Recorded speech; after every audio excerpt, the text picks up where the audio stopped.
کتنے تارے کھلے چھپ کے، پر نہ ڈوبے نہ ڈوبا ہمارا نبی۔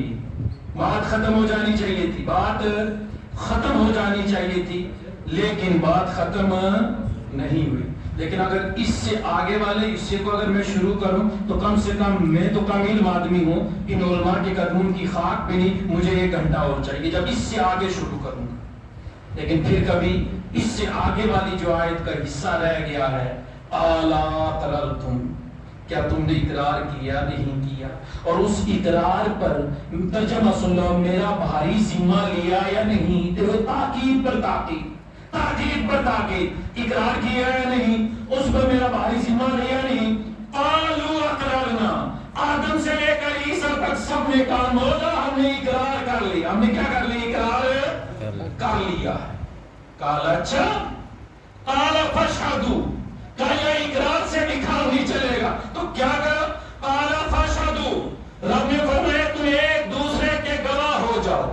کیا کرو؟ ایک دوسرے کے میں آپ سے کہوں مولانا عبد المجید صاحب یہ بات ہو رہی ہے لیکن آپ گواہ رہنا، آپ گواہ رہنا کہ ہمارے درمیان یہ بات ہوئی ہے، آپ گواہ رہنا۔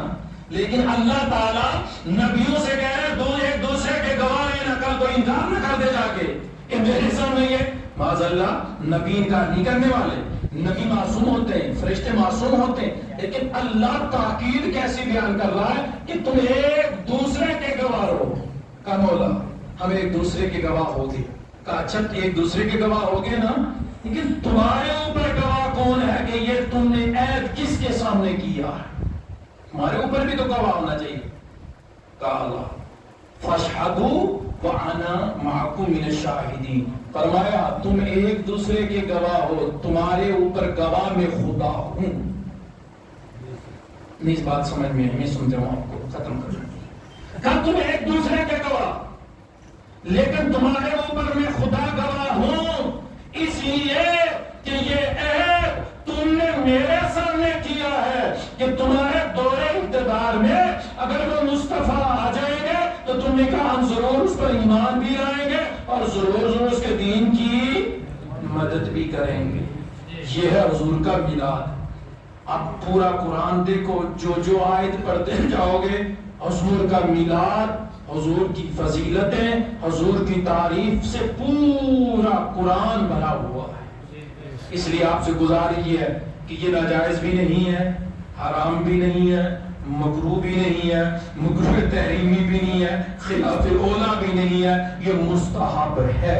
کیا ہے؟ مستحب۔ لیکن ایک بات کہہ کے ختم کروں، اس مستحب عمل کو کرو، لیکن اگر حضور کی سچی محبت ہوگی نا تو اس عاشق صادق کی نماز قضا نہیں ہوگی۔ بے شک نماز قضا نہیں ہو۔ میرے کئی نوجوان کہتے ہیں مولانا صاحب آپ تبلیغ نہیں کرتے، آپ کیا کرتے؟ تبلیغ کیا آپ نماز کے لیے نہیں کہتے لوگوں کو؟ یہ لوگ ہمارے بھی کہتے ہیں۔ تو میں آپ سے پوچھنا چاہتا ہوں یہاں جب نماز فجر کا وقت ہوتا ہے اذان ہوتی ہے نہیں ہوتی ہے؟ مؤذن کیا کہتا ہے؟ حیا آ نماز کے لیے، حیا علی آ کامیابی کی طرف۔ بتاؤ مؤذن بلا رہا ہے یا نہیں؟ اذان دینے والا بلا رہا، دعوت دے رہا ہے یا نہیں؟ اور بھائی جب تو اللہ کے حکم پر نہیں آتا تو مولوی کے کہنے پہ کہاں آئے گا؟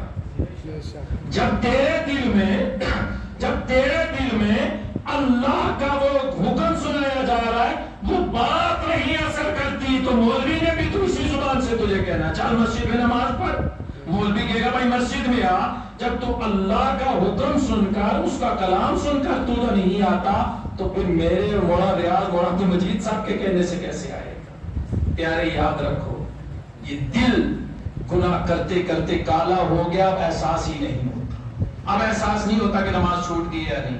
اب انسان کو احساس تب ہوگا دل صاف ہوگا۔ دل جناب والا زرق پر لباس سے پینٹ کوٹ لگا کر اچھے جناب والا 10,000 15,000 کا جوڑا لگا سے دل صاف نہیں ہوتا۔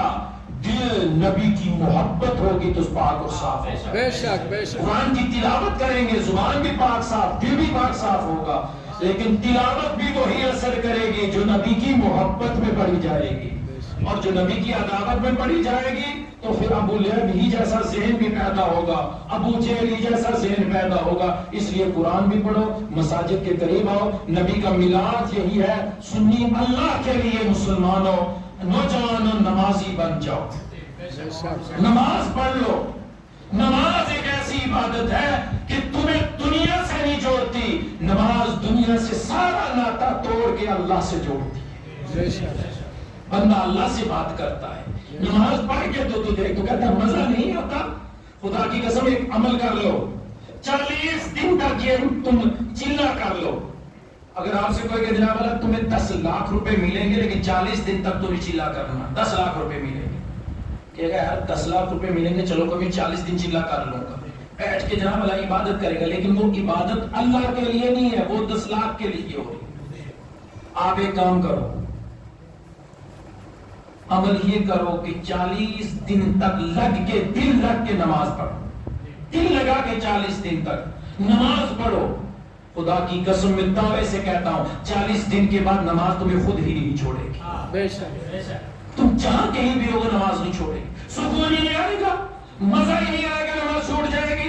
پھر دیکھو نماز کہتی ہے 40 دن، یہ بزرگ کیوں چلا کرتے تھے کہ 40 دن کے بعد یہ کام کرنا، یہ ایک سنت ہے بزرگان دین کی، 40 دن تک لگ کے نماز پڑھ، 40 دن کے بعد نماز خود ہی تجھے نہیں چھوڑے گی۔ تو زمین کے اندر بھی ہوگا، مرنے کے بعد بھی تمنا کرے گا عصر کا وقت ہے پڑھ لو، عصر کا وقت ہے پڑھ لو، اور جب نہیں پڑھنے والا تو مرنے کے بعد بھی سوچے گا یار کیا وقت ہے، ہائے ہائے دنیا گئی میری۔ اس لیے مسجدیں لائٹوں سے اور جناب والا کمکموں سے اور جناب والا ماربل لگانے سے سجاؤ ٹھیک ہے، لیکن جو مزہ سجدے سے سجانے میں آتا ہے وہ مزہ نہیں آئے۔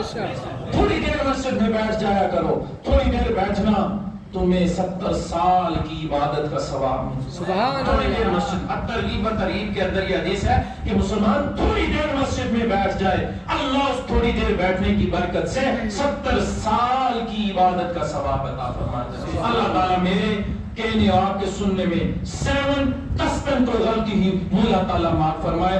استغفر اللہ ربی من کل ذنب واتوب الیہ وسلم توبہ۔ ایک بار کلمہ طیبہ کا ذکر کر لیں، لا الہ الا اللہ محمد رسول اللہ صلی اللہ تعالی وسلم۔ یہ جو آیت کریمہ باقی رہ گئی ہے، پھر کبھی موقع ملے گا تو میں اس پہ عرض کروں گا۔ اور ایک گزارش امام صاحب میں آپ سے اور کرتا ہوں، اور ممبر صاحب بھی بیٹھے ہیں، میں نے ان سے یہ گزارش کی تھی کہ آپ